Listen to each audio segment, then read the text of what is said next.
So hey guys, good morning everyone. So today we are going to start a new chapter that is अलंकार. दोस्त आज मैं आप सभी के लिए एक बेहतरीन सा चैप्टर लेके आया हूँ जिसका नेम है अलंकार. ये अलंकार चैप्टर बहुत ही ज़्यादा मोस्ट इम्पॉर्टेंट है सभी परीक्षाओं के लिए, वो चाहे कम्पिटिटिव एग्ज़ाम्स हों या 10th एंड 12th के बोर्ड एग्ज़ाम्स हों, कोई भी एग्ज़ाम्स हो दोस्त, उन सभी एग्ज़ाम्स के लिए ये चैप्टर बहुत ही ज़्यादा मोस्ट इम्पॉर्टेंट है. आज मैं आप सभी को सिंगल वीडियो में पूरा अलंकार चैप्टर फिनिश करने वाला हूँ. तो अभी तक आपने हमारे YouTube चैनल को सब्सक्राइब नहीं किया तो चैनल को सब्सक्राइब कर लीजिए, बेल नोटिफिकेशन को भी प्रेस कर लीजिएगा ताकि आगे आने वाले सभी वीडियोस की नोटिफिकेशन सबसे पहले आप सभी के पास पहुंच सके और हमारे द्वारा जो भी जानकारी यहाँ पे चैनल के माध्यम से दी जाती है वो सबसे पहले आप सभी को मिल सके. ज़्यादा समय ना लेते हुए आज के जो हमारा चैप्टर है दोस्त उसकी तरफ बढ़ते हैं. आज का जो हमारा चैप्टर है वो है अलंकार.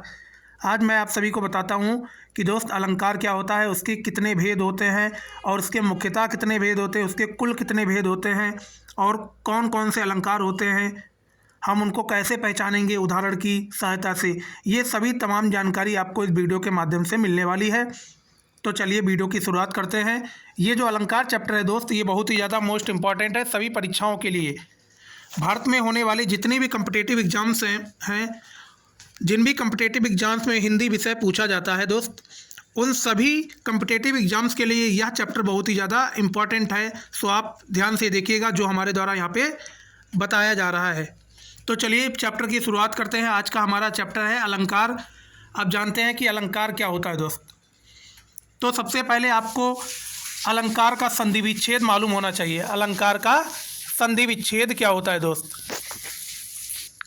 तो अलंकार का आपका संधि विच्छेद होगा दोस्त अलम धन कार.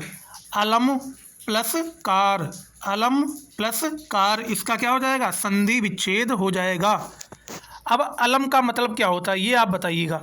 तो अलम का मतलब है दोस्त आभूषण. अलम का मतलब होता है आभूषण. क्या होता है, आभूषण होता है. अलम का मतलब होता है आभूषण. क्या होता है, आभूषण होता है. अलम का मतलब होता है आभूषण. और कार का मतलब होता है करने वाला. कार का मतलब होता है करने वाला. कार का मतलब होता है दोस्त करने वाला. अब इसका मतलब ये है कि अलंकार का मतलब होता है आभूषण को धारण करने वाला. आभूषण को धारण करने वाला, उसी को हम क्या बोलते हैं, अलंकार बोलते हैं. और अलंकार का संधि विच्छेद होता है अलम धन कार. और अलम का मतलब होता है आभूषण. अलम का मतलब क्या होता है, आभूषण. और कार का मतलब होता है करने वाला. तो हमें आशा और उम्मीद है कि आपको संधि विच्छेद क्लियर हो गया होगा अलंकार का. तो बढ़ते हैं आगे की ओर. अब हम जान लेते हैं कि इसकी परिभाषा क्या होती है दोस्त. इसकी परिभाषा की ओर बढ़ते हैं. तो इसकी परिभाषा क्या होती है, अलंकार काव्य का अनिवार्य गुण है. अलंकार काव्य का अनिवार्य गुण है. ये किसने कहा था, ये दोस्त किसने कहा था, ये आपके किसने कहा था, केशवा दास ने कहा था. केशवा नहीं दोस्त, केशव दास ने कहा था. केशव दास किसने बोला था दोस्त, केशव दास ने बोला था. क्या बोला था कि अलंकार काव्य का अनिवार्य गुण है. ये किसने बोला था, केशव दास ने बोला था. फिर आते हैं अलंकार किसी काव्य की सुंदरता बढ़ाता है. क्या बढ़ाता है, अलंकार जो होता है वो काव्य की सुंदरता बढ़ाता है. काव्य की क्या बढ़ाता है, सुंदरता बढ़ाता है. अलंकार क्या करता है, काव्य की सुंदरता बढ़ाता है. और अलंकार काव्य का अनिवार्य गुण है. या किसने कहा था, केशव दास ने कहा था. किसने कहा था, केशव दास ने कहा था. और अलंकार क्या करता है, अलंकार किसी भी काव्य की क्या करता है, सुंदरता को बढ़ाता है. तो बढ़ते हैं आगे की ओर. अब इसके भेदों की ओर चलते हैं दोस्त. किसकी ओर चलते हैं, भेद की ओर चलते हैं. अलंकार के मुख्यतः कितने भेद होते हैं, दो भेद होते हैं मुख्यतः इसके दो भेद होते हैं. और आपसे पूछा जाए कुल भेद तो आपको बताना है तीन भेद होते हैं. कुल तीन होते हैं और मुख्यतः भेद होते हैं दो. तो मुख्यतः में पहला भेद होता है शब्दालंकार. क्या होता है, शब्दालंकार. और दूसरा भेद होता है अर्थालंकार। दूसरा कौन सा भेद होता है? अर्थालंकार। अब हम आगे की ओर बढ़ते हैं दोस्त, आपको बताते हैं कि कुल भेद इसके कितने होते हैं। तो अलंकार के कुल 3 भेद होते हैं। कितने भेद होते हैं? कुल 3 भेद होते हैं। तो पहला भेद आपका होता है शब्दालंकार, दूसरा होता है अर्थालंकार और तीसरा होता है उभयालंकार।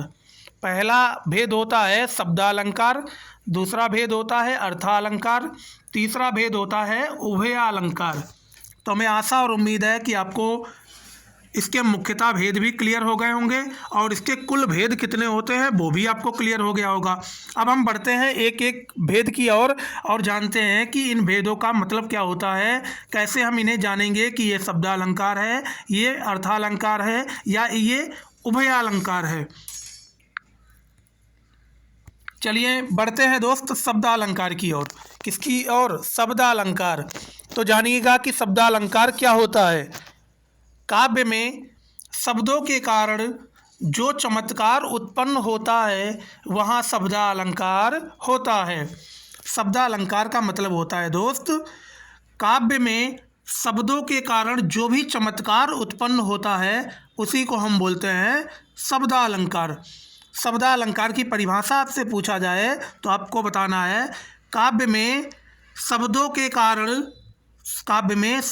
कारण जो चमत्कार उत्पन्न होता है उसे हम बोलते हैं शब्दालंकार। क्या बोलते हैं? शब्दालंकार बोलते हैं। काव्य में शब्दों के कारण जो चमत्कार उत्पन्न होता है उसे हम बोलते हैं शब्दालंकार। अब हम बढ़ते हैं दोस्त आगे की ओर। अब जानते हैं कि शब्दालंकार के भी हमारे भेद होते हैं। तो शब्दालंकार के 5 भेद होते हैं। कितने भेद होते हैं? 5 भेद होते हैं। शब्दालंकार के 5 भेद होते हैं। पहला भेद, दूसरा भेद, तीसरा भेद, चौथा भेद और 5वां भेद। तो पहला भेद होता है दोस्त अनुप्रास अलंकार। पहला भेद कौन सा? अनुप्रास अलंकार। दूसरा भेद होता है यमक अलंकार। दूसरा भेद होता है शब्दालंकार का यमक अलंकार। तीसरा होता है दोस्त श्लेष अलंकार। कौन सा? श्लेष अलंकार। चौथा होता है वक्रोक्ति अलंकार। चौथा होता है वक्रोक्ति अलंकार। 5वां होता है विप्सा अलंकार। 5वां कौन सा है? विप्सा अलंकार। अब हम जानते हैं दोस्त एक एक करके सभी अलंकारों के बारे में पढ़ते हैं। इनके भेद होते हैं, जैसा पहला है अनुप्रास अलंकार, दूसरा है यमक अलंकार, तीसरा है श्लेष अलंकार, चौथा है वक्रोक्ति अलंकार, 5वां है विप्सा अलंकार। अब इन सभी अलंकारों के बारे में गहन से जानकारी प्राप्त करते हैं और आपको हम समझाते हैं कि ये अलंकार क्या होते हैं। तो पहला हमारा आता है अनुप्रास अलंकार। शब्दालंकार का पहला भेद है हमारा अनुप्रास अलंकार। शब्दालंकार का पहला भेद है अनुप्रास अलंकार। अब जरा समझिएगा कि अनुप्रास अलंकार क्या होता है। जब एक वर्ड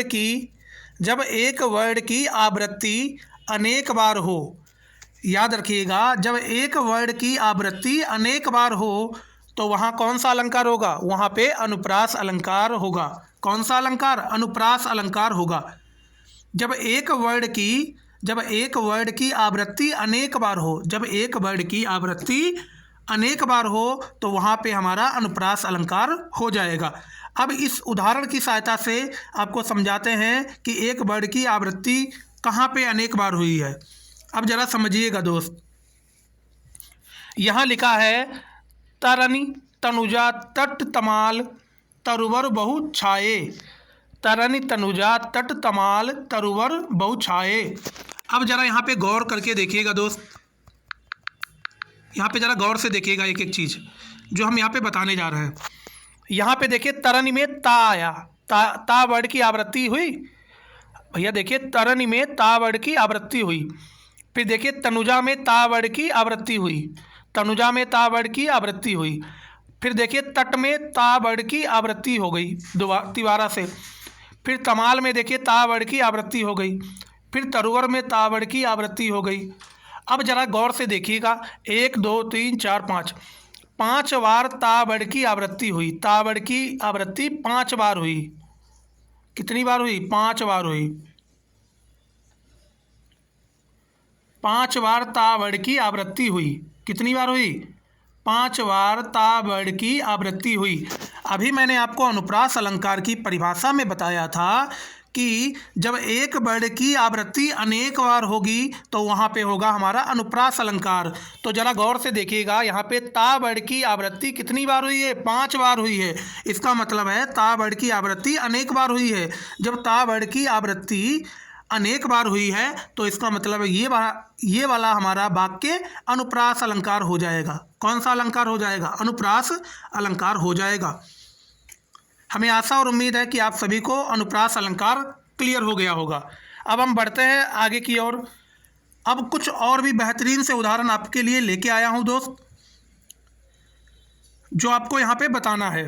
फिर अगला उदाहरण है हमारा, सो सुख सुजस सुलभ मोहि स्वामी। सो सुख सुजस सुलभ मोहि स्वामी। सो सुख सुजस सुलभ मोहि स्वामी। अब जरा यहाँ पे देखिए किस वर्ड की आवृत्ति बार बार हो रही है। तो भैया देखिएगा यहाँ पे देखिए आपके सामने सा नज़र आया होगा। यहाँ भी सा नज़र आया, यहाँ भी सा नज़र आया और यहाँ भी सा नज़र आया। तो ज़रा गौर से देखिएगा, यहाँ पे आपको सा की आवृत्ति बार बार हुई है। सा की आवृत्ति दोस्त बार बार हुई है। सा की आवृत्ति यहाँ पे अनेक बार हुई है। सा की आवृत्ति अनेक बार हुई है। सा की आवृत्ति यहाँ पे अनेक बार हुई है। अनेक बार हुई है। जब एक ही वर्ड की आवृत्ति अनेक बार हुई है तो वहाँ पे हमारा अनुप्रास अलंकार हो जाएगा। यही मैंने आपको परिभाषा में सिखाया था। अब जरा अगले उदाहरण पे चलते हैं। अगला उदाहरण है हमारा, चारु चंद्र की चंचल किरणें खेल रही हैं जलथल में। चारु चंद्र की चंचल किरणें खेल रही हैं जलथल में। अब यहाँ पे ज़रा देखिए किस वर्ड की आवृत्ति अनेक बार हुई है। अब ज़रा गौर से देखिएगा, यहाँ पे देखिएगा दोस्त, यहाँ पे देखिए चारु चंद्र। चारु चारु अगर पढ़िएगा तो चा की आवृत्ति यहाँ पे हुई चारु में। फिर यहाँ पे देखिए चंद्र में, चंद्र में हमारी चा की आवृत्ति हुई है। फिर यहाँ चंचल में दो दो चा आए हैं। कितने आए हैं? दो दो चा आए हैं। फिर यहाँ से एक चीज़ क्लियर हो गई होगी दोस्त कि यहाँ पे आपकी किस वर्ड की आवृत्ति हो रही है अनेक बार। तो यहाँ पे चा वर्ड की आवृत्ति हो रही है। चा वर्ड की आवृत्ति अनेक बार हो रही है। कितनी बार? अनेक बार हो रही है। जब चा वर्ड की आवृत्ति अनेक बार हो रही है तो इसका मतलब है वो हमारा अनुप्रास अलंकार हो जाएगा। तो हमें आशा और उम्मीद है कि दोस्त आप सभी को अनुप्रास अलंकार बेहतरीन ढंग से क्लियर हो गया होगा। अब हम बढ़ते हैं दोस्त आगे की ओर। अब आपको बताते हैं कि अनुप्रास अलंकार के भी भेद होते हैं। अनुप्रास अलंकार के भी भेद होते हैं। अब गौर से देखिएगा, अनुप्रास अलंकार के भेद दो तरह से होते हैं। कितनी तरह से होते हैं? दो तरह से होते हैं। और दोनों तरह से मिला के कुल कितने होते हैं? 5 भेद होते हैं। कुल इसके कितने होते हैं? 5 भेद होते हैं। 1 2 3 4 और यहाँ पे 1। अनुप्रास अलंकार के कुल दोस्तों 5 भेद होते हैं और ये भेद जो होते हैं वो दो तरह से होते हैं। एक में हमारा आता है वर्णानुसार, वर्णानुसार। दूसरा आता है हमारा शब्दानुसार। दूसरा हमारा कौन सा? शब्दानुसार। और वर्णानुसार में कौन सा आता है? 6 का अनुप्रास आता है। पहला हमारा 6 का अनुप्रास, दूसरा है श्रुत्यानुप्रास, दूसरा है हमारा श्रुत्यानुप्रास, तीसरा है हमारा वृत्त्यानुप्रास, तीसरा है वृत्त्यानुप्रास, फिर चौथा है अनंत्यानुप्रास, अनंत्यानुप्रास। फिर इसमें आ जाइए शब्दानुसार में। शब्दानुसार में हमारा एक ही आता है, मात्र एक आता है, जिसका नाम है लाटा अनुप्रास, जिसका नाम है लाटा अनुप्रास। अब इन चारों को और इस एक को मिला के हमारे कितने भेद हुए? अनुप्रास अलंकार के 5 भेद हुए। टोटल भेद कितने हुए? 5 भेद हुए। टोटल भेद हमारे कितने हुए? 5 भेद हुए। ये चीज़ आपको ध्यान रखनी है। अब हम एक एक करके सभी के बारे में बेहतरीन ढंग से आपको समझाते हैं। अब सबसे पहले आता है हमारा 6 का अनुप्रास। अब ज़रा समझिएगा कि ये 6 का अनुप्रास क्या होता है दोस्त। 6 का अनुप्रास, भैया 6 का अनुप्रास क्या होता है? ये हमारा पहला भेद है। किसका? अनुप्रास अलंकार का पहला भेद है 6 का अनुप्रास। अब ज़रा समझिएगा 6 का अनुप्रास क्या होता है। जब वर्ड 2 बार आए, याद रखिएगा, जब जब एक वर्ड दो बार आए, एक वर्ड दो बार आए, सिर्फ दो बार आए, शब्द के शुरुआत में या शब्द के बाद में। भैया छः का अनुप्रास अलंकार क्या होता है, तो गौर से समझिएगा।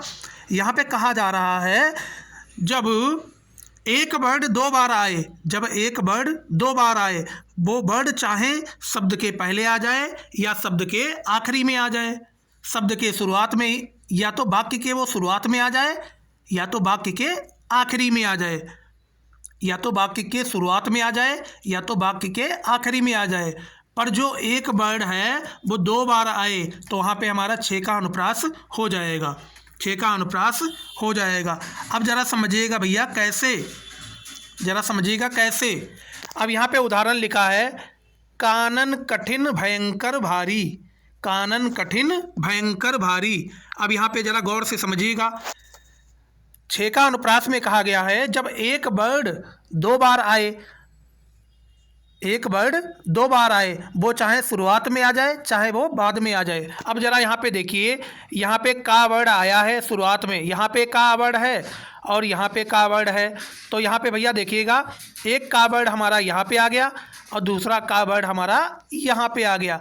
तो ये दोनों का वर्ड हमारे शुरुआत में ही आ गए। तो इसका मतलब क्या है, इसका मतलब क्या है, इसका मतलब है ये हमारा छः का अनुप्रास हो जाएगा। छः का अनुप्रास में परिभाषा में क्या बताया गया है, जब एक वर्ड दो बार आए, जब एक वर्ड दो बार आए, तो यहाँ पे देखिए का वर्ड यहाँ पे भी आया है और का वर्ड यहाँ पे भी आया है। जब दोनों जगह का वर्ड आ गया है शुरुआत में ही तो उसको हम क्या बोलेंगे, छः का अनुप्रास बोलेंगे। फिर अगला हमारा वाक्य है, अगला उदाहरण जरा समझिएगा गौर से। अगला है, वचन विनीत मधुर रघुवर के, वचन विनीत मधुर रघुवर के, वचन विनीत मधुर रघुवर के। अब जरा यहाँ पे गौर से समझिएगा कि कौन सा वर्ड दोबारा दो बार आया है। यहाँ पे देखिए वचन, वाह यहाँ पे आ गया, और जरा गौर से देखिएगा दोस्त, यहाँ भी हमारा वाह आ गया। तो यहाँ पे देखिए वाह यहाँ पे आ गया, एक वर्ड हमारा यहाँ पे आ गया, दूसरा वर्ड हमारा यहाँ पे आ गया।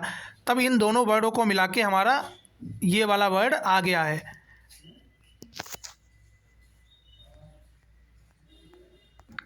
तो जरा गौर से देखिएगा दोस्त, यहाँ पे शुरुआत में ही दो हमारे पास वाह आ गए, वाह वाह वाह, हमारे पास दो वर्ड आ गए और वो वर्ड कौन सा है, बा वर्ड है, बा।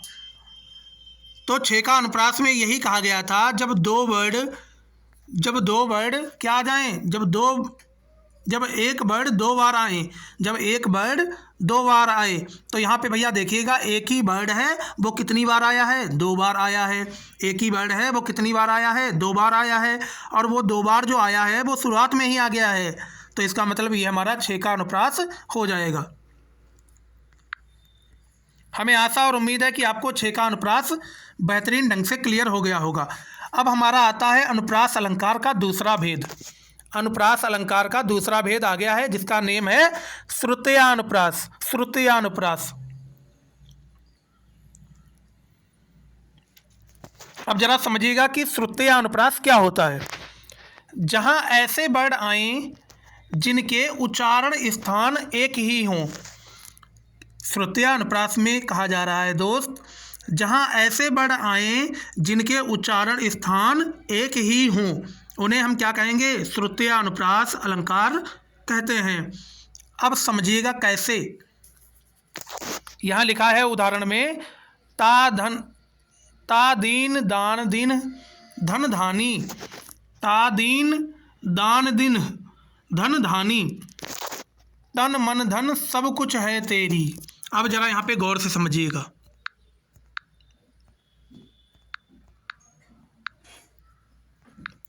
अब जरा गौर से समझिएगा दोस्त, श्रुत्यानुप्रास क्या होगा। मैंने आप सभी को वर्णमाला चैप्टर में आपको पढ़ाया था कचट तप, क्या पढ़ाया था, कचट तप। अब जरा गौर से समझिएगा, कचट तप।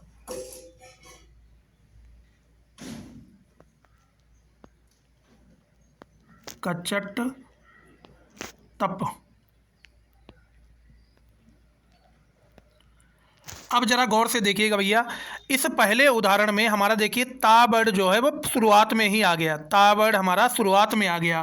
तो जरा यहाँ पे आप बताइएगा, हमने आपको पढ़ाया था कचट तप, तो ता वाली लाइन में और कौन से वर्ड आ जाएंगे? ता वाली लाइन में हमारा कौन सा वर्ड और आ जाएगा? यहाँ पे आ जाएगा भैया था। क्या आएगा? था आएगा कि नहीं आएगा? दा आ जाएगा, दा आ जाएगा, धा आ जाएगा। क्या आ जाएगा? धा आ जाएगा। अब ज़रा गौर से समझिएगा भैया, यहाँ पे परिभाषा में बताया गया है श्रुत्यानुप्रास में जहाँ ऐसे वर्ड आए जिनके उच्चारण स्थान एक ही हों। तो यहाँ पे भैया देखिए ता वर्ड है हमारा, ता जो वर्ड है, ता यहाँ पे वर्ड है।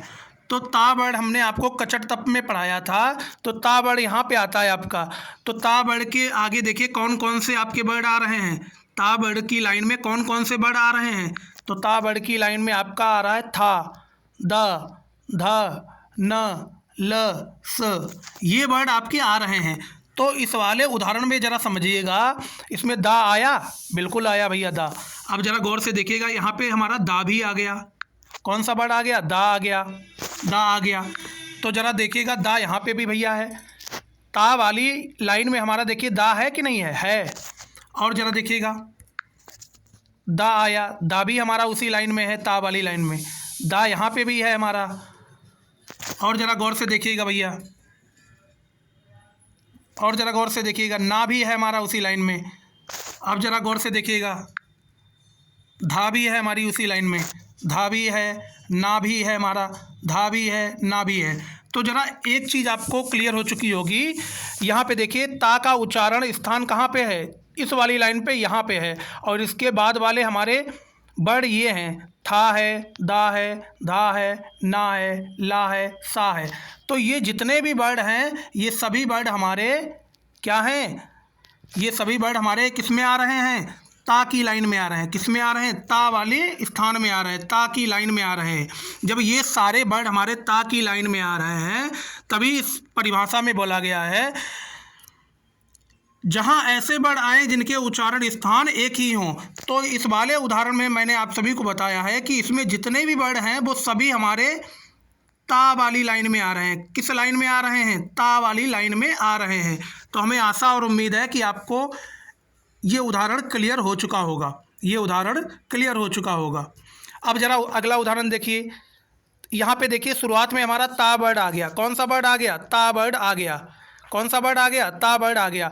अब ज़रा देखिएगा ता वर्ड में हमारा ना भी आता है, ना आता है, माँ आता है, ना आता है, धा आता है, ना आता है, सा आता है, बा भी, का भी आता है, छा भी। ये सारे वर्ड हमारे किस में आते हैं?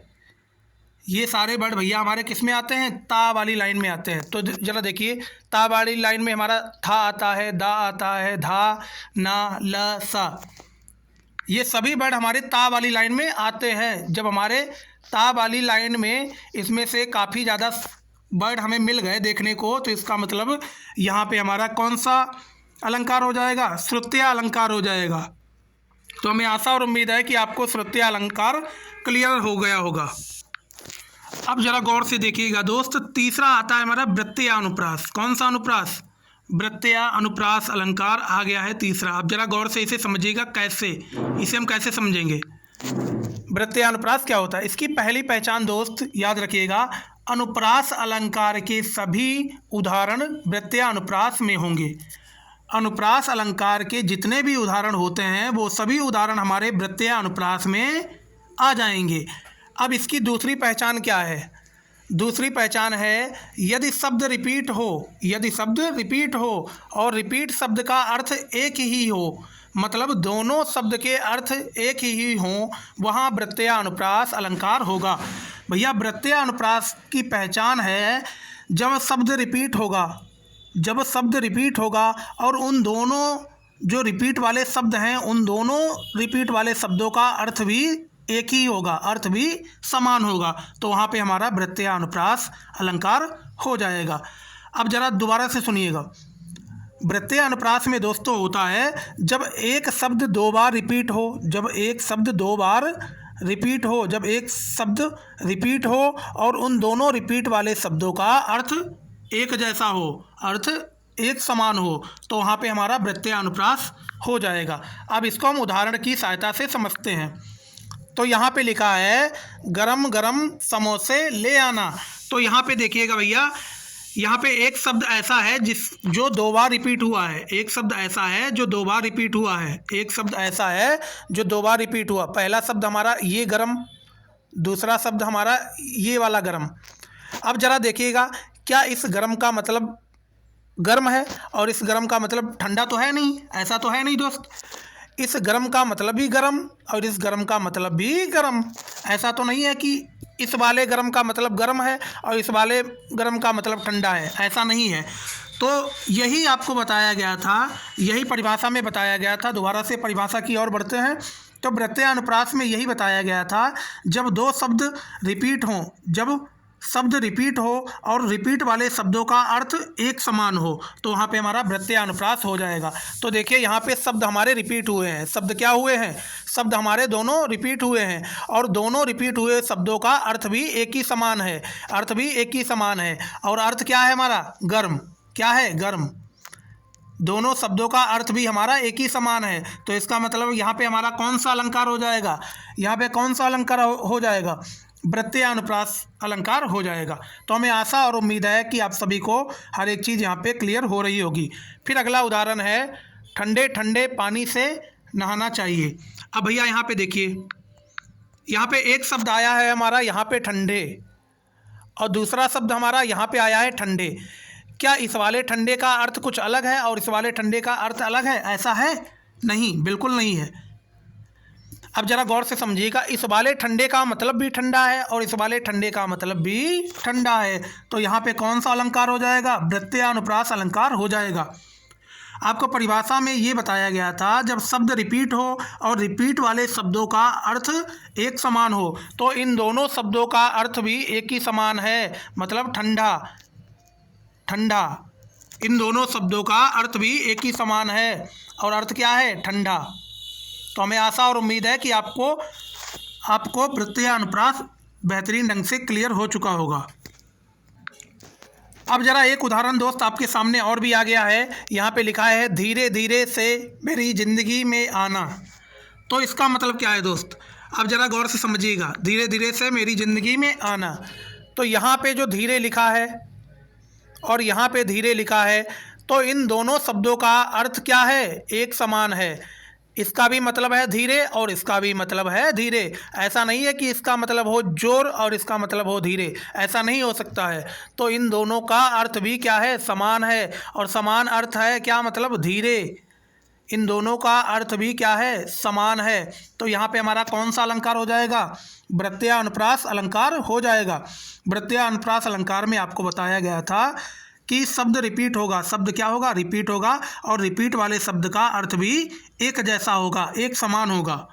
तो हमें आशा और उम्मीद है कि आपको वृत्तीय अनुप्रास बेहतरीन ढंग से क्लियर हो गया होगा। अब हम बढ़ते हैं आगे की ओर। आगे आता है हमारा अंत्यय अनुप्रास। अंत्यय अनुप्रास, अब जरा समझिएगा कि ये अंत्यय अनुप्रास क्या होता है। अंत्यय अनुप्रास क्या होता है? तो दोस्त हमारा अगला अलंकार आता है अनंतय अनुप्रास अलंकार। अनंतय अनुप्रास अलंकार आता है। अब जरा समझिएगा कि अनंतय अनुप्रास अलंकार क्या होता है।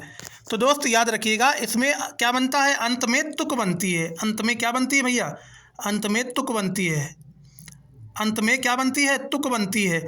वाक्य के अंत में क्या बनती है? तुक बनती है। वाक्य के अंत में तुक बनती है। अब यहाँ पे लिखा है उदाहरण दोस्त, पवन तनय संकट, पवन तनय संकट हरण मंगल मूरत रूप, राम लखन सीता सहित हृदय बसो सुर भूप। पवन तनय संकट हरण मंगल मूरत रूप, राम लखन सीता सहित हृदय बसो सुर भूप। अब यहाँ पे जरा देखिएगा, पवन तनय संकट हरण मंगल मूरत रूप, यहाँ पे लिखा है रूप। क्या लिखा है? रूप। अब दूसरी लाइन में देखिए, राम लखन सीता सहित हृदय बसो सुर भूप। तो देखिए भैया, रूप और भूप, अंत में क्या आया? रूप और भूप। तो यहाँ से हमारी क्या बनी? तुक बनी। अंत में हमारा क्या आया? भूप और रूप, रूप और भूप। धूप और भूप। तो ये दो हमारे क्या आए, ये दो हमारे भैया क्या आए, शब्द आए हैं। तो इसका मतलब हमारी क्या बनी, तुक बनी है। अंत में वाक्य के अंत में हमारी क्या बनी है, तुक बनी है। तो इसका मतलब हमारा ये क्या हो जाएगा, अनंतया अनुप्रास हो जाएगा, अनंतया अनुप्रास हो जाएगा। तो हमें आशा और उम्मीद है कि आपको ये क्लियर हो चुका होगा। फिर अगला आता है हमारा दोस्त लाटा अनुप्रास। फिर अगला कौन सा है, लाटा अनुप्रास। अब जरा समझिएगा कि लाटा अनुप्रास क्या होता है। तो दोस्त लाटा अनुप्रास में हमारी जो पंक्ति होती है, पंक्ति हमारी क्या होती है, पंक्ति हमारी रिपीट होती है, पंक्ति ही पूरी रिपीट हो जाती है। क्या हो जाती, पंक्ति ही हमारी पूरी रिपीट हो जाती है, पंक्ति ही पूरी रिपीट हो जाती है। किसमें, लाटा अनुप्रास में पंक्ति ही पूरी रिपीट हो जाती है, जो हमारी पंक्ति होती है वही रिपीट हो जाती है। तो ज़रा यहाँ पे देखिए, मांगी नाव ना केवट आना, मागी नाव ना केवट आना, मागी नाव ना केवट आना, मागी नाव ना केवट आना, मागी नाव ना केवट आना। तो देखिए जो चीज़ ऊपर लिखी है वही सेम चीज़ यहाँ भी लिखी है। तो इसका मतलब जो पंक्ति ऊपर है वही पंक्ति हमारी नीचे भी आ गई। इसका मतलब हमारा क्या हुआ, पंक्ति हमारी पूरी पूरी रिपीट हो गई। तो जहाँ पे पंक्ति रिपीट हो जाएगी वहाँ पे हमारा लाटा अनुप्रास हो जाएगा। हमें आशा और उम्मीद है कि आपको लाटा अनुप्रास बेहतरीन ढंग से क्लियर हो गया होगा। अब हम आते हैं यमक अलंकार। कौन सा अलंकार, यमक अलंकार। अब जरा समझिएगा कि यमक अलंकार क्या होता है। यमक अलंकार क्या होता है, जब दो शब्द आए और दोनों का अर्थ क्या हो, अलग अलग हो। जब दो शब्द आए और दोनों का अर्थ अलग अलग हो तो वहाँ पे क्या हो जाएगा, यमक अलंकार हो जाएगा। तो दोस्त आपका यमक अलंकार में क्या होता है, जब दो शब्द आए और दोनों का अर्थ अलग अलग हो। जब दो शब्द आए और दोनों का अर्थ क्या हो, अलग अलग हो। जब दोनों का अर्थ डिफरेंट हो, जब दोनों का अर्थ अलग अलग हो। जब दो शब्द आए और दोनों का अर्थ अलग अलग हो। कैसे, अब समझिएगा कैसे। यहाँ उदाहरण दे रखा है, काली घटा का घमंड घटा, काली घटा का घमंड घटा। तो जरा गौर से देखिएगा यहाँ पे कैसे। यहाँ पे देखिए दोस्त, दो शब्द आए हैं, दो शब्द आए हैं। पहला शब्द हमारा है ये वाला घटा, यहाँ पे एक शब्द है घटा, और यहाँ भी एक शब्द आया है हमारा घटा। तो यहाँ पे एक चीज़ आपको क्लियर हो गई होगी कि इस हमारे वाक्य में दो शब्द आए हैं। कितने शब्द आए हैं, दो शब्द आए हैं।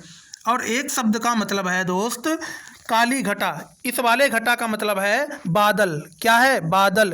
इस वाले घटा का मतलब है बादल। क्या है, बादल।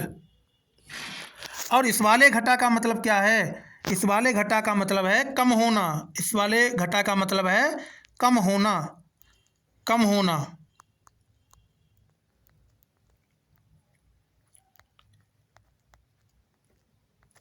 अब जरा गौर से देखिए, काली घटा का घमंड घटा।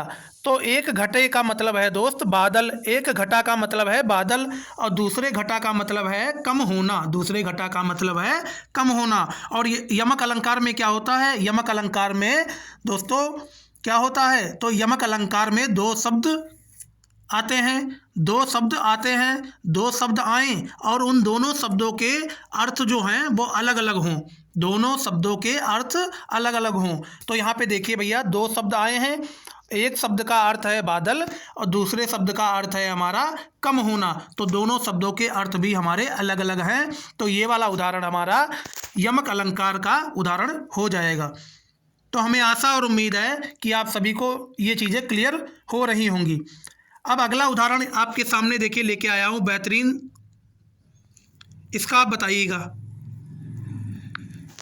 ये उदाहरण है, कनक कनक ते 100 गुनी, कनक कनक ते 100 गुनी, मादकता अधिकाय, या खाए बौराए जग, बा पाए बौराए। इसमें आपका मतलब क्या होगा दोस्त, इसमें ज़रा बताइएगा वो कौन से शब्द हैं जो रिपीट हुए हैं, जो दो बार आए हैं। कौन से शब्द ऐसे हैं जो दो बार आए हैं, बताइएगा। तो गौर से देखिएगा भैया, यहाँ पे गौर से ज़रा देखिएगा।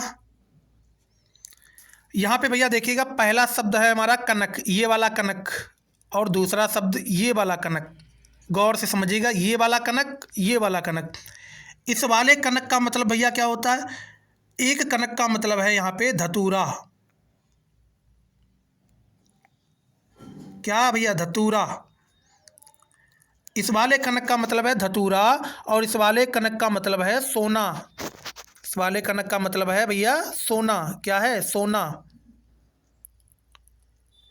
तो यमक अलंकार में आपको क्या बताया गया था? जब दो शब्द आएं और दोनों का अर्थ अलग अलग हो। जब दो शब्द आएं और दोनों का अर्थ अलग अलग हो। अब यहाँ देखिए भैया, एक शब्द हमारा ये आ गया, दूसरा शब्द हमारा ये आ गया और दोनों शब्दों के अर्थ भी अलग अलग हैं। एक शब्द का अर्थ है हमारा धतूरा और दूसरे शब्द का अर्थ है हमारा सोना। तो हमें आशा और उम्मीद है कि आपको यमक अलंकार बेहतरीन ढंग से क्लियर हो गया होगा। फिर अगला उदाहरण है हमारा सारंग ले सारंग चली। सारंग ले सारंग चली। यहाँ पे देखिए एक ऐसा शब्द है जो हमारा दो बार आया है। पहला हमारा है सारंग, दूसरा यहाँ पे है सारंग। तो दोस्त, एक सारंग का मतलब है घड़ा और दूसरे सारंग का मतलब है सुंदरी। दूसरे सारंग का मतलब है सुंदरी। इस वाले सारंग का यहाँ पे मतलब है सुंदरी। क्या है? सुंदरी। क्या है? सुंदरी। और इस वाले सारंग का मतलब भैया क्या है? घड़ा। क्या है? घड़ा। क्या है? घड़ा। तो हमें आशा और उम्मीद है कि आप सभी को यमक अलंकार बेहतरीन ढंग से क्लियर हो गया होगा। यमक अलंकार में दोस्त क्या होता है? जब दो शब्द आएं और दोनों का अर्थ क्या हो? अलग अलग हो। तो यहाँ पे देखिए एक शब्द हमारा यहाँ पे आया है सारंग, दूसरा शब्द यहाँ पे आया है सारंग। दोनों शब्द हमारे एक ही समान हैं और एक ही समान शब्दों के अर्थ क्या हैं? अलग अलग हैं। एक का अर्थ है सुंदरी, दूसरे का अर्थ है घड़ा। दूसरे का अर्थ क्या है? घड़ा। तो हमें आशा और उम्मीद है कि आपको यमक अलंकार अच्छे तरीके से समझ आ गया होगा। अब हम बढ़ते हैं आगे की ओर। एक दोस्त हमारा उदाहरण अभी और भी है, उसको भी ज़रा देख लीजिएगा। उसको भी आप देख लीजिएगा। यहाँ लिखा है जे तीन बेर खाती थी ते तीन बेर खाती है। जे तीन बेर खाती थी ते तीन बेर खाती है। अब यहाँ पे देखिए एक ऐसा शब्द है जो दो बार आया है। तो यहाँ पे एक हमारा बेर यहाँ पे आया है और दूसरा बेर हमारा यहाँ पे आया है और इन दोनों शब्दों के क्या हैं? अर्थ अलग अलग हैं। एक बेर का मतलब है दोस्त फल। एक बेर का मतलब है फल। और दूसरे बेर का मतलब क्या है? दूसरे बेर का मतलब है समय। दूसरे बेर का मतलब है दोस्त समय। तो हमें आशा और उम्मीद है कि आप सभी को यमक अलंकार बेहतरीन ढंग से क्लियर हो गया होगा। अब हम बढ़ते हैं आगे की ओर। आगे हमारा आता है श्लेष अलंकार। कौन सा अलंकार? श्लेष अलंकार। अब श्लेष अलंकार भैया क्या होता है? जरा समझिएगा श्लेष अलंकार क्या होता है। तो सबसे पहले आपको एक चीज़ याद रखनी है। श्लेष का अर्थ होता है चिपकना। श्लेष का अर्थ होता है चिपकना।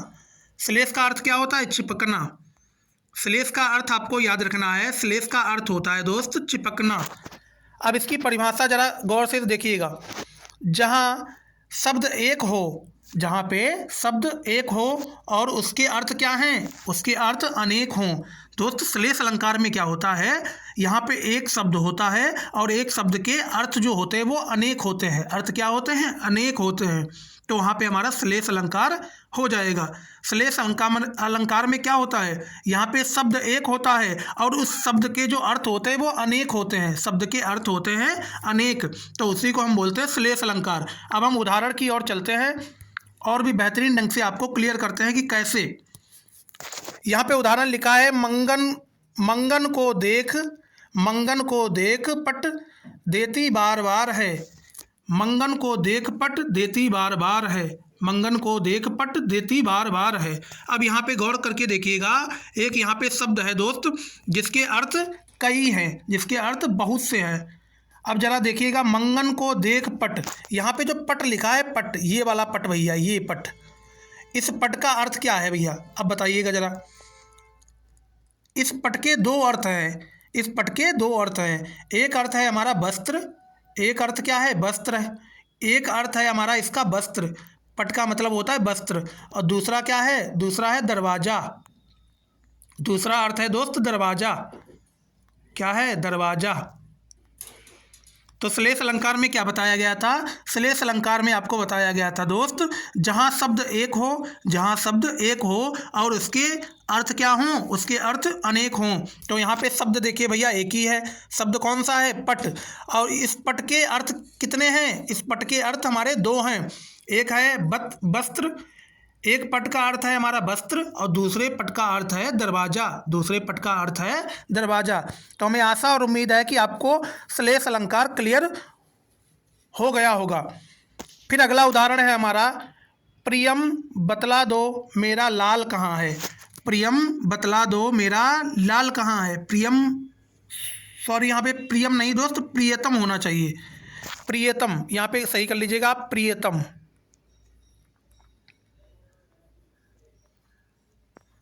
प्रियतम बतला दो, प्रियतम बतला दो मेरा लाल कहाँ है। तो यहाँ पे एक शब्द आपको नज़र आया होगा लाल। इस लाल के क्या हैं? इस लाल के भैया अर्थ अलग अलग हैं। इस लाल के दो अर्थ हैं। एक लाल का मतलब होता है बच्चा, एक लाल का मतलब होता है बच्चा, एक लाल का मतलब होता है बच्चा, और दूसरे लाल का मतलब होता है रत्न। दूसरे लाल का मतलब होता है भैया रत्न। दूसरे लाल का अर्थ होता है रत्न। क्या होता है? रत्न। तो हमें आशा और उम्मीद है कि आपको श्लेष अलंकार बेहतरीन ढंग से क्लियर हो गया होगा। श्लेष अलंकार में क्या होता है? जहाँ पे शब्द एक हो, जहाँ पे शब्द एक होता है और उसके अर्थ कितने होते हैं? अनेक होते हैं, उसके अर्थ अनेक होते हैं। तो यहाँ पे देखिए, प्रियतम बतला दो मेरा लाल कहाँ है। एक लाल का मतलब है भैया बच्चा, दूसरे लाल का मतलब है रत्न। तो हमें आशा और उम्मीद है कि आपको श्लेष अलंकार बेहतरीन ढंग से क्लियर हो गया होगा। फिर यहाँ पे अगला उदाहरण है, सुभरन को ढूंढत फिरत कभी व्यभिचारी चोर। सुभरन को ढूंढत फिरत, सुभरन को ढूंढत फिरत कभी, सुभरन को ढूंढत फिरत कभी व्यभिचार चोर, व्यभिचार चोर। अब जरा यहाँ पे समझिएगा कैसे। यहाँ पे दो सुभरन शब्द है भैया, सुभरन। यहाँ पे एक शब्द आया है सुभरन। इस सुभरन का मतलब क्या है? एक सुभरन का मतलब है भैया क्या? सोना। एक का मतलब है सोना, एक सुभरन का मतलब होता है सोना। दूसरे सुभरन का मतलब क्या है? दूसरे सुभरन का मतलब है रूप रंग। दूसरे सुभरन का मतलब है रूप रंग। और इसका मतलब क्या है? और इसका अर्थ क्या है भैया? और इसका अर्थ है अच्छे शब्द, अच्छे शब्द, अच्छे शब्द। क्या? अच्छे शब्द। तो हमें आशा और उम्मीद है कि आपको श्लेष अलंकार बेहतरीन ढंग से क्लियर हो गया होगा। श्लेष अलंकार में क्या होता है? जहाँ पे शब्द एक ही होता है और उसके अर्थ कितने होते हैं? अनेक होते हैं, उसके अर्थ अनेक होते हैं। तो यहाँ पे जरा गौर से देखिएगा, शब्द हमारा एक ही है। शब्द कौन सा है? सुभरन। और उस सुभरन के अर्थ कितने हैं? अनेकों हैं। पहला अर्थ है सोना, दूसरा अर्थ है रूप रंग, तीसरा अर्थ है अच्छे शब्द। तो हमें आशा और उम्मीद है कि आपको ये अलंकार क्लियर हो चुका होगा। तो दोस्त अगला हमारा अलंकार आता है विवक्षा अलंकार। कौन सा अलंकार? विवक्षा अलंकार। अब जरा समझिएगा कि ये विवक्षा अलंकार क्या होता है। जब अत्यंत आदर के साथ में शब्दों की पुनरावृत्ति हो, जब अत्यंत आदर के साथ शब्दों की पुनरावृत्ति हो तो उसे हम क्या बोलेंगे? विवक्षा अलंकार बोलेंगे। क्या बोलेंगे? विवक्षा अलंकार बोलेंगे। अब जरा समझिएगा ये पुनरावृत्ति क्या होता है। पुनरावृत्ति क्या होता है? तो इसका मतलब होता है रिपीट। इसका मतलब होता है रिपीट। इसका मतलब क्या होता है? रिपीट, शब्दों का रिपीट होना। और वो शब्द कैसे होंगे? आदरपूर्वक होंगे। वो शब्द कैसे होंगे? आदरपूर्वक होंगे। जैसे हम लिख दें हरे हरे, हरे हरे, ये क्या कह दिया? राम राम। ये क्या है? हमारे आदरपूर्वक सब हैं, शब्द हैं। शिव शिव, कहते हो क्या? कहते हो क्या? शिव शिव, कहते हो क्या? मधुर मधुर, मेरे दीपक जल। ये क्या है दोस्त? ये ऐसे शब्द हैं जिसमें आदर की भावना उत्पन्न हो रही है। कैसी भावना उत्पन्न हो रही है? आदर की भावना उत्पन्न हो रही है। और इसमें शब्दों का क्या होता है? पुनरावृत्ति होती है, पुनरावृत्ति होती है। अब पुनरावृत्ति का मतलब होता है शब्द रिपीट होते हैं। और शब्द वो कैसे होते हैं? आदरपूर्वक वाले शब्द होते हैं, आदरपूर्वक वाले शब्द होते हैं। तो हमें आशा और उम्मीद है कि आप सभी को विवक्षा अलंकार क्लियर हो गया होगा। अब हम बढ़ते हैं अगले अलंकार की ओर। अगला अलंकार हमारा होता है दोस्त वक्रोक्ति अलंकार। वक्रोक्ति अलंकार, अब समझिएगा कि ये वक्रोक्ति अलंकार क्या होता है। वक्रोक्ति अलंकार, जब वक्ता की बात को श्रोता उल्टा समझ ले अर्थात कोई अन्य अर्थ निकाल ले। जब वक्ता की बात को श्रोता उल्टा समझ ले अर्थात कोई अन्य अर्थ निकाल ले। वक्ता का मतलब होता है जो बात को कहता है, जो बात को बोलता है, और श्रोता उसको बोलते हैं जो बात को सुनता है। सुनने वाले को हम बोलते हैं श्रोता, सुनने वाले को बोलते हैं श्रोता, और बोलने वाले को बोलते हैं वक्ता। जो बात को कहता है या बोलता है उसे बोलते हैं वक्ता, और जो बात को सुनता है उसे हम बोलते हैं श्रोता। तो जरा समझिएगा कि ये वक्रोक्ति अलंकार कैसे हम समझेंगे दोस्त। जब वक्ता की बात को श्रोता उल्टा समझ ले अर्थात कोई अन्य अर्थ निकाल ले। जैसे वक्ता ने कोई भी बात को बोला तो श्रोता ने क्या किया, श्रोता ने उस बात को उल्टा समझ लिया। श्रोता ने उस बात को उल्टा समझ लिया। श्रोता का मतलब जो सुनने वाला होता है उसने उस बात को उल्टा समझ लिए। अच्छा, मतलब उल्टा समझने के बाद उसने उसका अर्थ कुछ अलग निकाल लिया। उसका अर्थ क्या कर लिया, उसका अर्थ कुछ अलग निकाल लिया। तो वहाँ पे क्या हो जाएगा, वक्रोक्ति अलंकार हो जाएगा। अब उदाहरण की सहायता से समझिएगा कैसे। अब जरा दोस्त उदाहरण से समझिएगा। यहाँ पे उदाहरण लिखा है कौन तुम। तो दोस्तों ये यहाँ पे लिखा है कौन तुम, तो ये किसने बोला, ये राधा जी ने बोला कौन तुम। तो कृष्ण जी ने क्या जवाब दिया, मैं घनश्याम, मैं घनश्याम। तो राधा जी ने कहा तो बरसों कित जाए। तो राधा जी ने भैया घनश्याम का कुछ अलग अर्थ निकाल लिया, घनश्याम का कुछ अलग निकाल लिया अर्थ। अब यहाँ पे राधा जी ने कौन सा अर्थ निकाला, घन का मतलब निकाला यहाँ पे राधा जी ने बादल। क्या निकाला, बादल, बादल। और यहाँ पे राधा जी ने श्याम का अर्थ क्या निकाला, श्याम का अर्थ निकाला काले। क्या निकाला, काले। क्या निकाला दोस्त, काले। अब जरा गौर से समझिए। यहाँ पे राधा जी ने कहा कौन तुम, तो यहाँ पे जवाब श्री कृष्ण जी ने दिया, कृष्ण जी ने दिया मैं घनश्याम, मैं घनश्याम। तो राधा जी ने कहा तो बरसों कित जाए, तो बरसों कित जाए। अब यहाँ पे राधा जी ने क्या किया, यहाँ पे राधा जी ने घनश्याम का कुछ और अर्थ निकाल लिया, शब्दों का कुछ और अर्थ निकाल लिया। तो अर्थ क्या निकाला, बादल। घन का अर्थ निकाला यहाँ पे बादल, और श्याम का अर्थ यहाँ पे निकाला काले। तो यहाँ पे श्याम का अर्थ क्या निकाला, काले। तो दोस्त वक्रोक्ति अलंकार आपको बेहतरीन ढंग से क्लियर हो गया होगा। अब यहाँ पे देखिए कौन तुम, कौन तुम, यहाँ पे वक्ता कौन है, राधा जी हैं। कौन तुम पूछ रही, कौन तुम, और कृष्ण जी ने क्या जवाब दिया, मैं घनश्याम। और राधा जी ने फिर क्या किया दोस्त, फिर राधा जी ने क्या किया, फिर राधा जी ने बोला तो बरसों कित जाए, तो बरसों कित जाए। तो राधा जी ने घनश्याम का अर्थ क्या निकाल लिया, राधा जी ने घनश्याम का अर्थ उल्टा निकाल लिया। क्या निकाल लिया, कुछ अलग निकाल लिया, कुछ क्या कर लिया, अलग निकाल लिया। तो यहीं पे हमारा क्या हो जाएगा, वक्रोक्ति अलंकार हो जाएगा।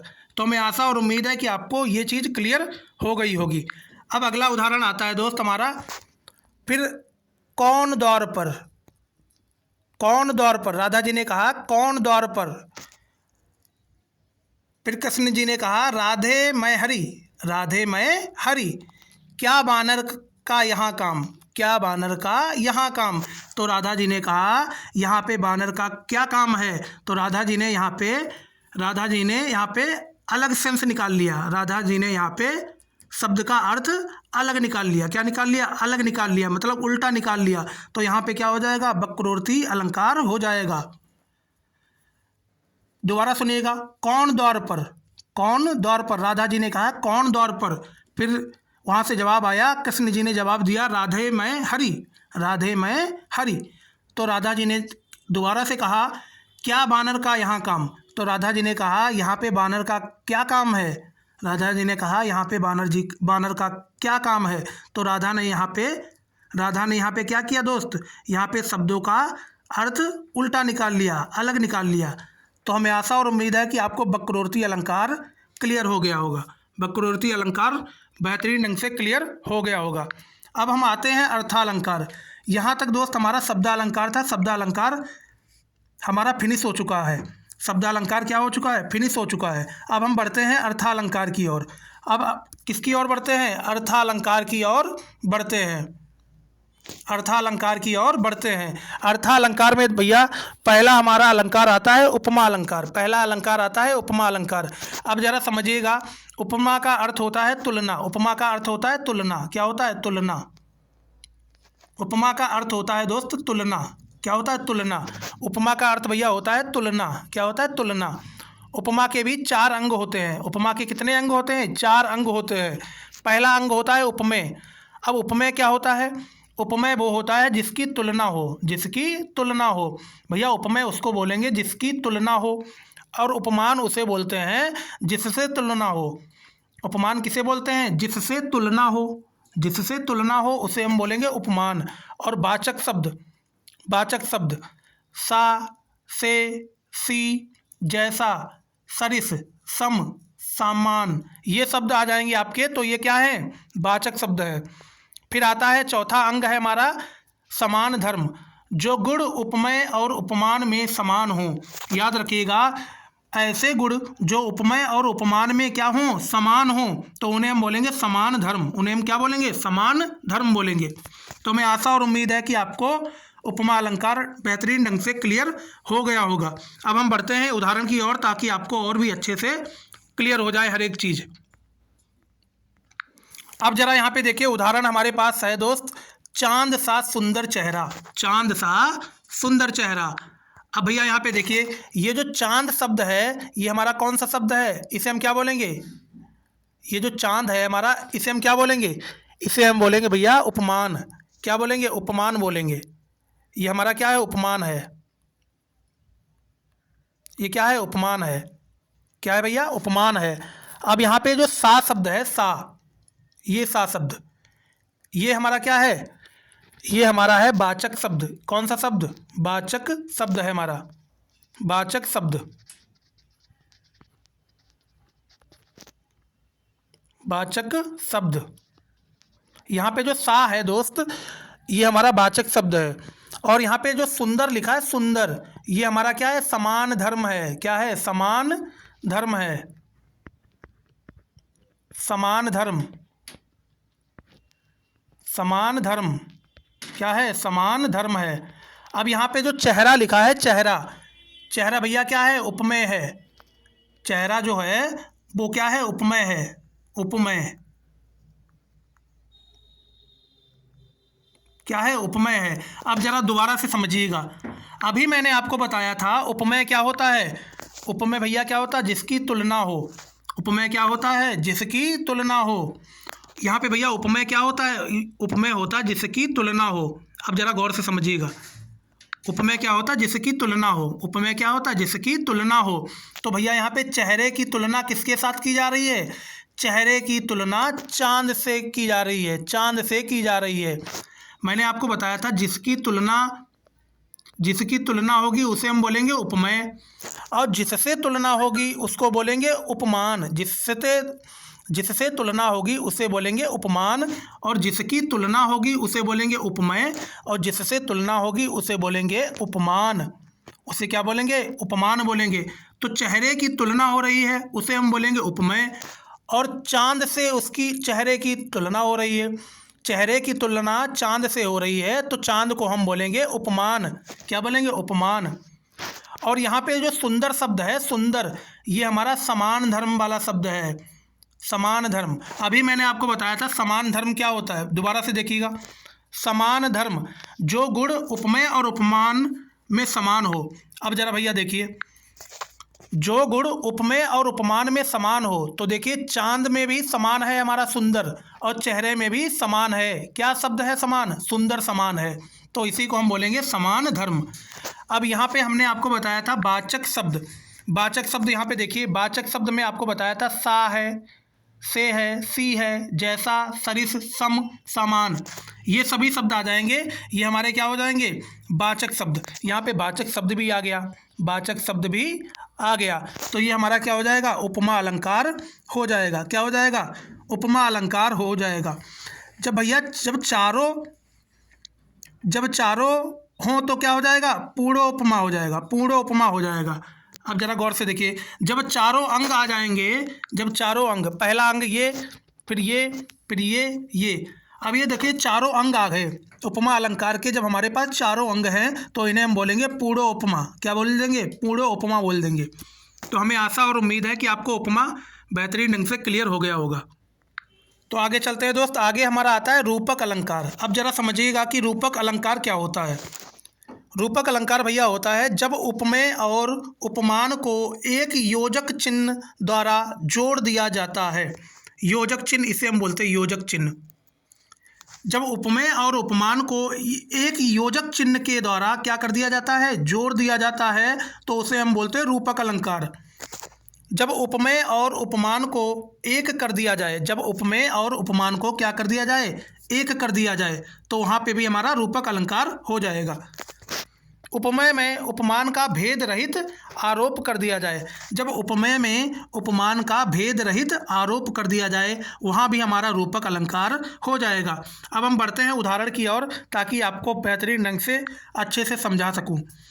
सबसे पहले आपको क्या बोला गया था, यहाँ पे उदाहरण देखिए, जलता है यह जीवन पतंग, जलता है या जीवन पतंग, जलता है या जीवन पतंग। तो यहाँ पे जरा देखिएगा, जलता है या जीवन पतंग, जलता है या जीवन पतंग। तो आपको रूपक में बताया गया था जब उपमेय और उपमान को एक योजक चिन्ह के द्वारा जोड़ दिया जाता है। तो यहाँ पे देखिएगा एक योजक चिन्ह आ गया भैया,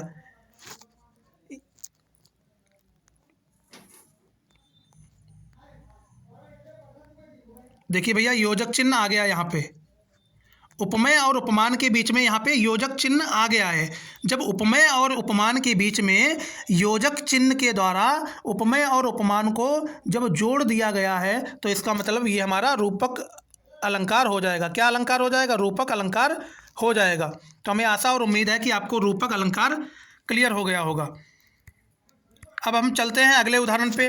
मैया मैं तो चंद्र खिलौना ले हो, मैया मैं तो चंद्र खिलौना ले हो। अब जरा यहाँ पे देखिएगा दोस्त, यहाँ पे देखिए योजक चिन्ह आ गया। कौन सा चिन्ह आ गया है, योजक चिन्ह आ गया। जब यहाँ पे योजक चिन्ह आ गया भैया, जब यहाँ पे उपमान और उपमेय में योजक चिन्ह आ गया है, जब यहाँ पे उपमेय और उपमान में योजक चिन्ह आ गया है, तो इसका मतलब क्या हो जाएगा, रूपक अलंकार हो जाएगा, रूपक अलंकार हो जाएगा।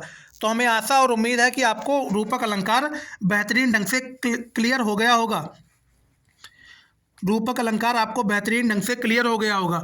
दोस्त रूपक अलंकार में आपको एक चीज़ याद रखनी है, यहाँ पे उपमेय और उपमान के बीच में क्या होता है, योजक चिन्ह लगाया होता है, योजक चिन्ह लगा होता है, तो उसी को हम बोलते हैं रूपक अलंकार। तो हमें आशा और उम्मीद है कि आपको क्लियर हो गया होगा हर एक चीज़ यहाँ पे। फिर अगले पे चलते हैं दोस्त। अगला हमारा आता है उत्प्रेक्षा अलंकार। अगला अलंकार है उत्प्रेक्षा अलंकार। अब जरा समझिएगा ये उत्प्रेक्षा अलंकार क्या होता है।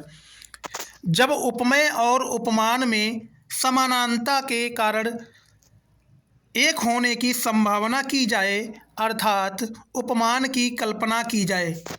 भैया गौर से समझिएगा, जब उपमेय और उपमान में, जब उपमेय और उपमान में समानता के कारण एक होने की संभावना की जाए, अर्थात उपमान की कल्पना की जाए, उपमान की क्या की जाए, कल्पना की जाए, तो वहाँ पे हमारा उत्प्रेक्षा अलंकार हो जाएगा। अब इसकी पहचान समझिएगा जरा, इसकी पहचान क्या है, मानो मनु जानो जनु, मानो मनु जानो जनु, जनहु मनहु जनहु, ये हमारी क्या है, इसकी पहचान है। ये शब्द आपको जहाँ भी नज़र आ जाएं तो आपको याद रखना है, वो हमारा उत्प्रेक्षा अलंकार हो जाएगा। क्या हो जाएगा, उत्प्रेक्षा अलंकार हो जाएगा। अब जरा समझिएगा कैसे।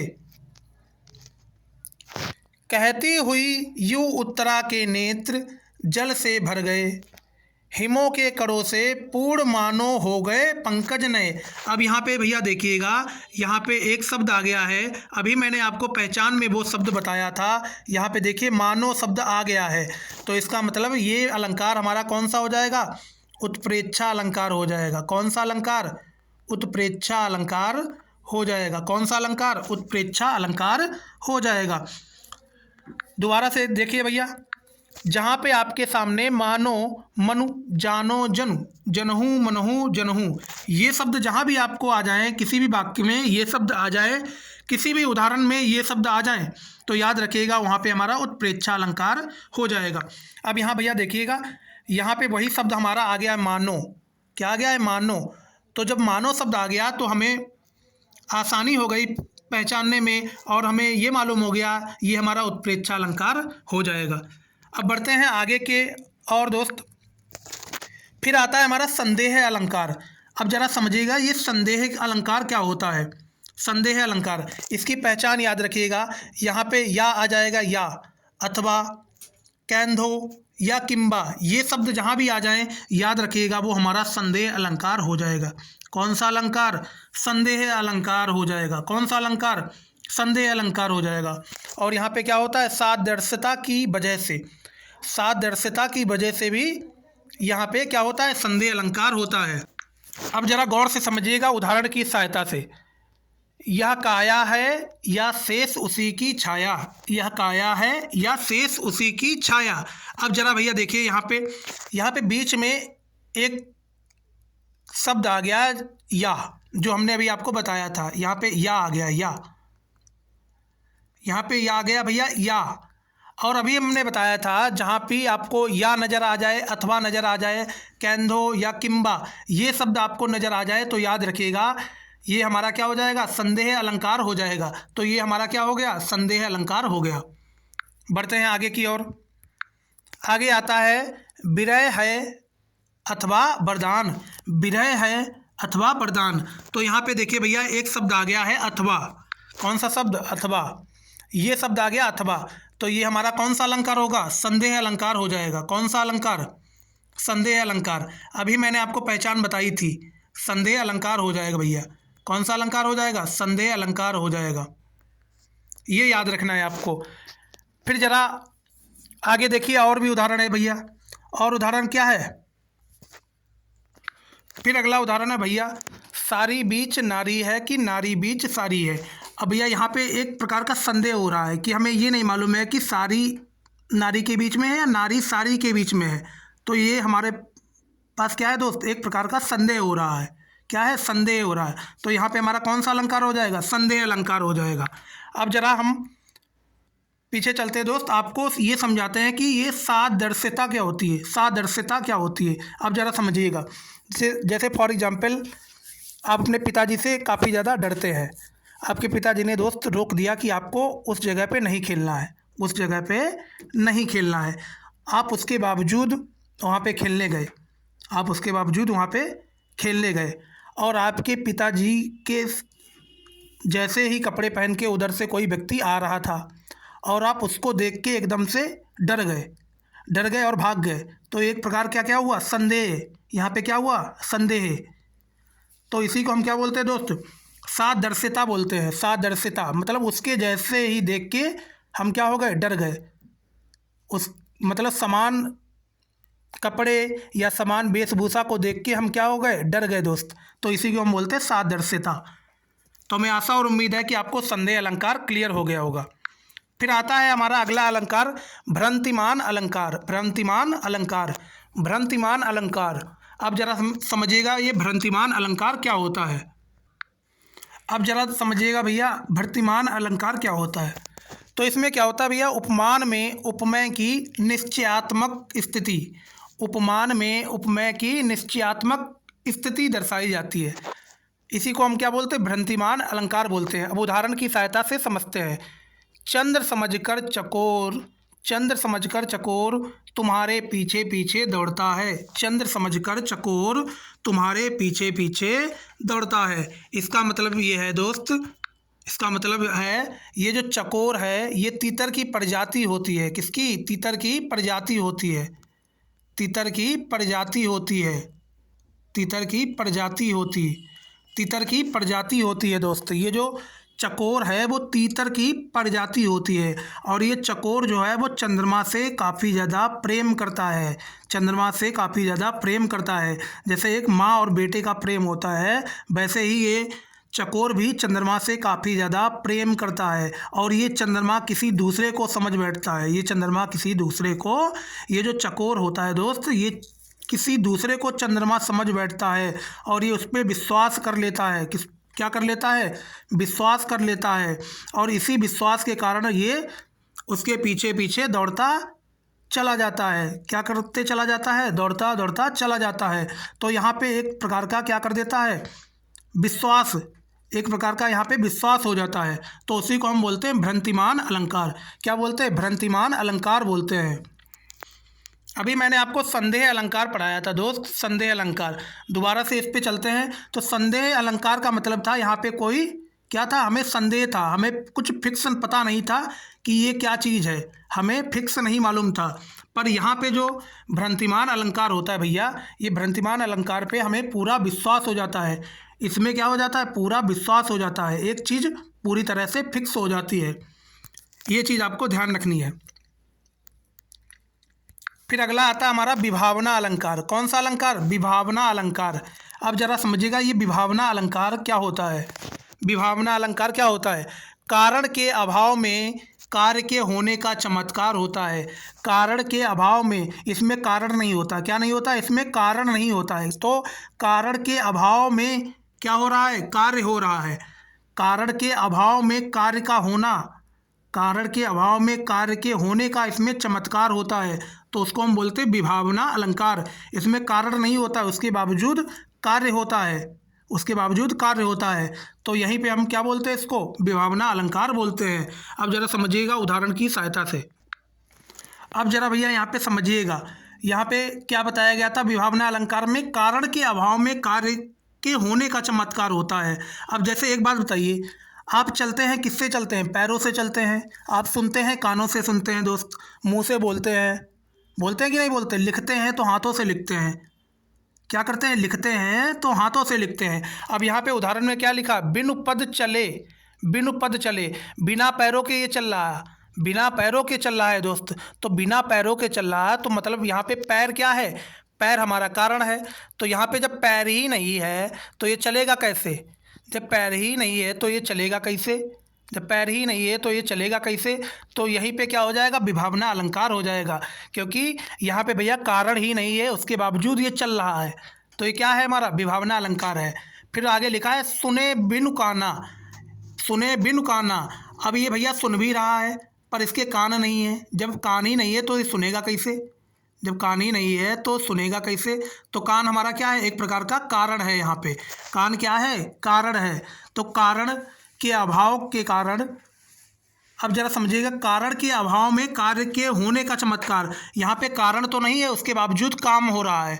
यहाँ पे कारण की गैर मौजूदगी में काम हो रहा है। इसका मतलब यहाँ पे हमारा विभावना अलंकार हो जाएगा। क्या, कौन सा अलंकार हो जाएगा? विभावना अलंकार हो जाएगा। यहाँ पे देखिए भैया, कारण नहीं है। कारण का मतलब है, यहाँ पे इसने बोला है बिनु पद चले, बिना पैरों के चल रहा है। जब पैर ही नहीं है तो चलेगा कैसे? और यहाँ पे बोल रहा है सुने बिनु काना, सुने बिनु काना, बिना कान के ये सुन रहा है। यहाँ पे कान नहीं है, उसके बावजूद ये सुन रहा है। तो यहाँ पे क्या हो जाएगा? विभावना अलंकार हो जाएगा। और यहाँ पे एक भैया पहचान हो रहा है विभावना अलंकार की, वो भी देख लीजिएगा। विभावना अलंकार की एक पहचान और है, जहाँ पे आपको बिनु, जहाँ पे आपको नजर आ जाए बिनु, बिनु और बिना, बिनु और बिना, ये शब्द आपको नजर आ जाए कहीं भी तो आपको याद रखना है कौन सा अलंकार हो जाएगा? विभावना अलंकार हो जाएगा। ये इसकी पहचान है, विभावना अलंकार की पहचान है। ये भी आपको ध्यान रखना है। ये भैया विभावना अलंकार की पहचान है। क्या है? पहचान। क्या है? पहचान है। ये चीज़ आपको ध्यान रखनी है। चलिए बढ़ते हैं आगे की ओर दोस्त।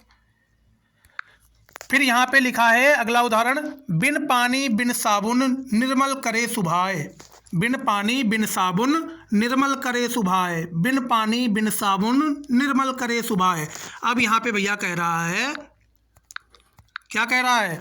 बिना पानी के, बिना पानी के और बिना साबुन के, बिना पानी के और बिना साबुन के इसने क्या कर लिया, इसने अपने शरीर को साफ कर लिया। तो यहाँ पे भैया जो पानी है और साबुन है, ये क्या है, हमारे कारण हैं। यहाँ पे क्या है, कारण है, ये दोनों क्या है, कारण है। पर यहाँ पे ये बोल रहा है कि ये दोनों कारण हमारे पास मौजूद नहीं है, उसके बावजूद हमारे शरीर हमने अपने आप साफ कर लिया। क्या कर लिया, निर्मल कर लिया। बिन पानी बिन साबुन निर्मल करे सुभाए। तो यहाँ पे क्या हो जाएगा, विभावना अलंकार हो जाएगा। तो हमें आशा और उम्मीद है कि आपको विभावना अलंकार बढ़िया से क्लियर हो गया होगा। क्या हो गया होगा, बढ़िया से क्लियर हो गया होगा। फिर अगला अलंकार आता है विरोधाभास अलंकार। कौन सा अलंकार, विरोधाभास अलंकार। फिर अगला अलंकार दोस्त आता है विरोधाभास अलंकार। अब जरा यहाँ समझिएगा, जहाँ वास्तविक विरोध ना होकर विरोध का आभास मात्र हो, जहाँ वास्तविक विरोध ना होकर विरोध का आभास मात्र ही हो, क्या हो, जहाँ पे वास्तविक विरोध ना होकर विरोध का आभास मात्र हो, वहाँ पे हमारा विरोधाभास अलंकार हो जाएगा। अब जरा इसे हम उदाहरण से समझते हैं। यहाँ पे लिखा है मोहब्बत एक धीमा जहर है। तो क्या भैया मोहब्बत जहर है? नहीं, बिल्कुल नहीं है। क्या नहीं है, बिल्कुल नहीं है। और वो भैया मोहब्बत माँ और बेटे के बीच में भी हो सकती है, माँ बेटे के बीच में होती है। तो माँ बेटे के बीच में जो होती है मोहब्बत, उसे हम क्या जहर बोलेंगे? नहीं बोलेंगे। तो यहाँ पे भैया विरोध नहीं है, उसके बावजूद यहाँ पे, उसके बावजूद क्या हो रहा है, यहाँ पे विरोध का आभास हो रहा है। क्या हो रहा है, विरोध का आभास हो रहा है। विरोध का क्या हो रहा है, आभास हो रहा है। यहाँ पे विरोध, रियल में विरोध नहीं है, उसके बावजूद यहाँ पे विरोध का आभास हो रहा है। पर प्रेमी और प्रेमिका के बीच में कभी कभार हो जाता है दोस्त ऐसा। मोहब्बत एक धीमा जहर है, ये उदाहरण प्रेमी और प्रेमिका के बीच में कभी कभार सटीक बैठ जाता है, पर माँ और बेटे के बीच में कभी ऐसा नहीं होता है। तो यहाँ पे विरोध नहीं है, उसके बावजूद विरोध का आभास हो रहा है। क्या हो रहा है, आभास हो रहा है।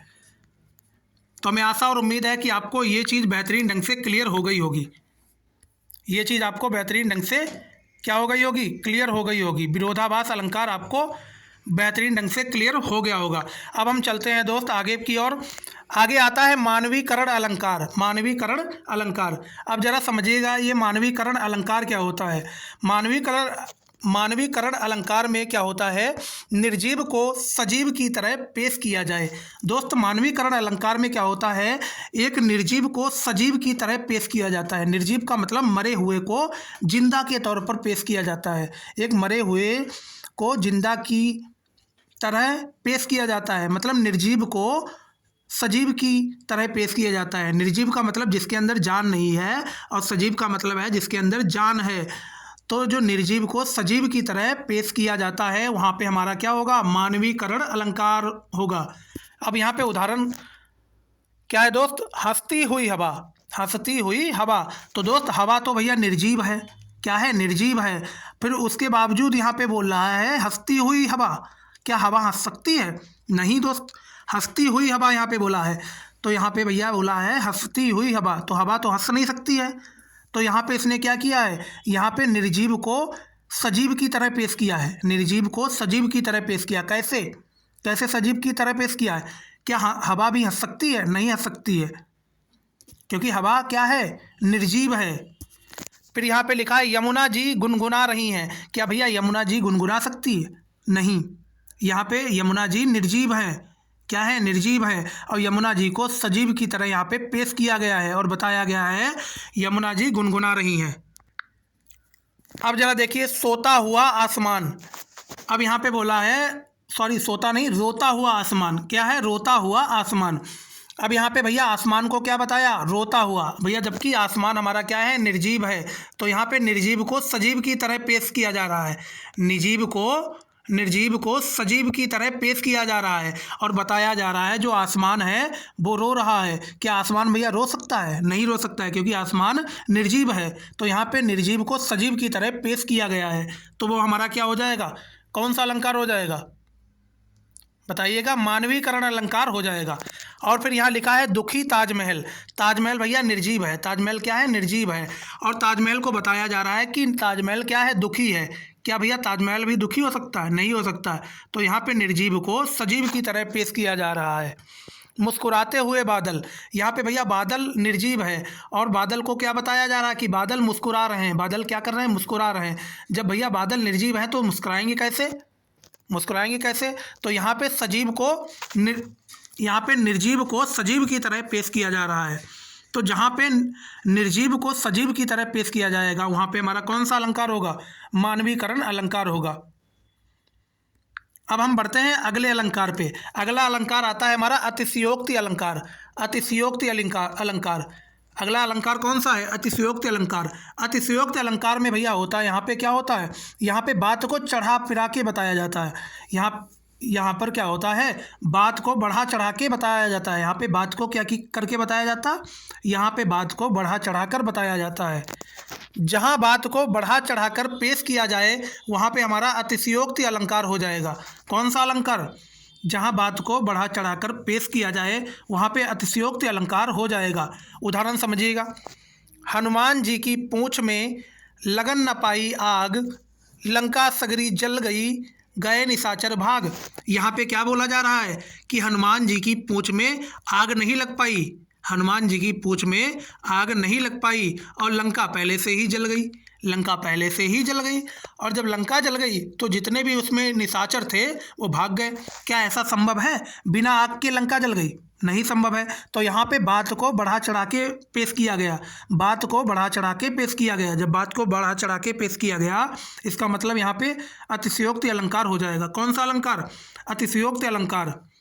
तो हमें आशा और उम्मीद है कि आप सभी को हर एक चीज़ यहाँ पे बेहतरीन ढंग से क्लियर हो रही है। फिर अगला उदाहरण है, आगे नाल पड़ा अपार, आगे नाल पड़ा अपार, घोड़ा कैसे उतरे पार। आगे नाल पड़ा अपार, घोड़ा कैसे उतरे पार, राणा ने सोचा इस पार, राणा ने सोचा इस पार, चेतक था उस पार। अब जरा यहाँ समझिए भैया, अब जरा समझिए। आगे नाल पड़ा अपार, आगे क्या है? नाल है, बहुत ही बड़ा नाल है। घोड़ा कैसे उतरे पार, अब यहाँ सोचा जा रहा है कि घोड़ा इस नाल को कैसे क्रॉस करे। फिर राणा ने सोचा इस पार, और राणा इस पार खड़े होकर सोच रहे हैं। और यहाँ पे क्या बोला जा रहा है? चेतक था उस पार, मतलब घोड़ा जो था वो नाले को क्रॉस कर चुका था। क्या भैया सोचने पर ही चेतक क्रॉस कर दिए?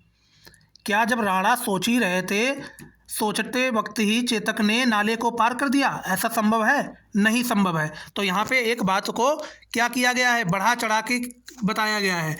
बढ़ा चढ़ा के यहाँ पे बात को पेश किया गया है। जब यहाँ पे बात को बढ़ा चढ़ा के पेश किया गया है इसका मतलब यहाँ पे अतिशयोक्ति अलंकार हो जाएगा।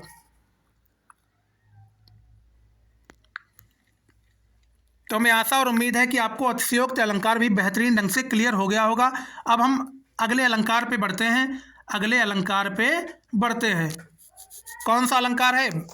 व्यतिरेक अलंकार। व्यतिरेक अलंकार। व्यतिरेक अलंकार भैया इसमें क्या होता है? उपमान की अपेक्षा उपमेय की श्रेष्ठता होती है। उपमान की अपेक्षा उपमेय की श्रेष्ठता होती है।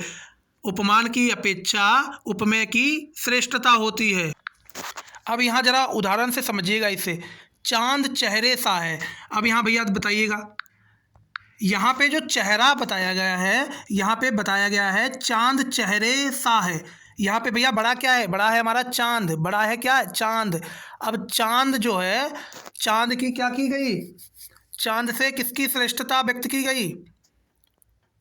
सबसे ज़्यादा श्रेष्ठता किसकी दिखाई गई? यहाँ पे चेहरे की बताई गई। किसकी बताई गई? चेहरे की। और क्या बताया गया? जो चांद है वो चेहरे सा है। क्या है? चांद जो है वो चेहरे सा है। चांद भैया बड़ा है। चांद क्या है? बड़ा है। और चेहरा क्या है? छोटा है। चेहरा क्या है? छोटा है। चेहरा क्या है? छोटा है। तो यहाँ पे क्या बताया गया है? जो चेहरा है वो चांद के जैसा है। क्या है? चांद जैसा है। तो यहाँ पे चेहरा हमारा क्या हो जाएगा? चेहरा क्या हो जाएगा? चेहरा हो जाएगा उपमेय। क्या हो जाएगा? उपमेय। क्या हो जाएगा? उपमेय। क्या हो जाएगा? उपमेय हो जाएगा। अब जरा दोबारा से परिभाषा की ओर चलते हैं। उपमान की अपेक्षा उपमेय की श्रेष्ठता होती है। तो यहाँ पे चेहरे की श्रेष्ठता बताई गई है। चेहरे की श्रेष्ठता यहाँ पे ज़्यादा है। और यहाँ पे जो चांद है ये हमारा क्या है? उपमान है। क्या है? उपमान है। यहाँ पे जो चांद है वो हमारा है उपमान, और यहाँ पे जो चेहरा है वो है हमारा उपमेय, और उपमेय की यहाँ पे श्रेष्ठता व्यक्त की गई है। तो चेहरे की यहाँ पे क्या की चेहरे को क्या बताया गया है? श्रेष्ठ बताया गया है। किससे श्रेष्ठ बताया गया है? चांद से ज़्यादा श्रेष्ठ बताया गया है। किसको? चेहरे को।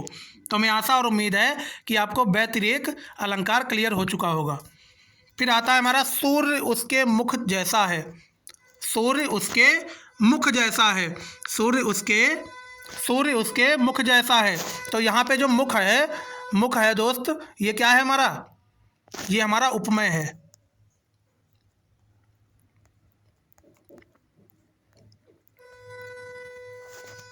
ये सूर्य हमारा क्या है? उपमान है।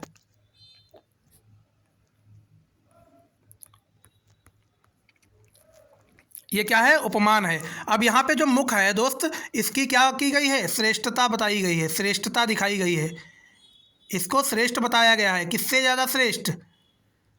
किससे श्रेष्ठ बताया गया है? सूर्य से श्रेष्ठ बताया गया है। किसको? मुख को।